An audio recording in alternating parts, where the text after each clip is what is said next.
সরকার একটু দুর্বল আছে, নির্বাচিত সরকার না, বিপ্লবের পরে আসার পরে সব পক্ষকে এক এক করে রাখতে পারেনি, তাদের নিজেদের মধ্যে আবার বিরোধ আমরা এখন যেটা দেখছি।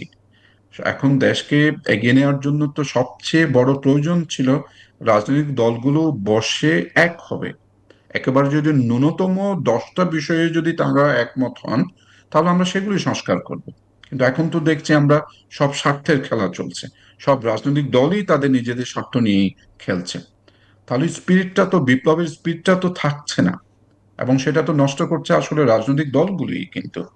তো সব মিলে যদি সেই সময়টাতে আহ বিপ্লবের পরপর যদি প্রোক্লামেশন জারি করে সরকার যদি বলতো যে আমরা বিপ্লবী সরকার, সংবিধান স্থগিত করলাম, তারপরও কিন্তু এই প্রবলেমগুলো আসতো এবং বড় আকারে আসতো, এই সরকার এতদিন টিকতে পারতো না। এখন সংবিধান, রাষ্ট্র, অভ্যন্তরীণ বিষয় শুধু একটা দেশের অভ্যন্তরীণ বিষয় নয়, আমাদেরকে কিন্তু আন্তর্জাতিক যে চাপ, আন্তর্জাতিক যে রাজনীতির খেলা, সেগুলো নিয়েও কিন্তু চলতে হবে।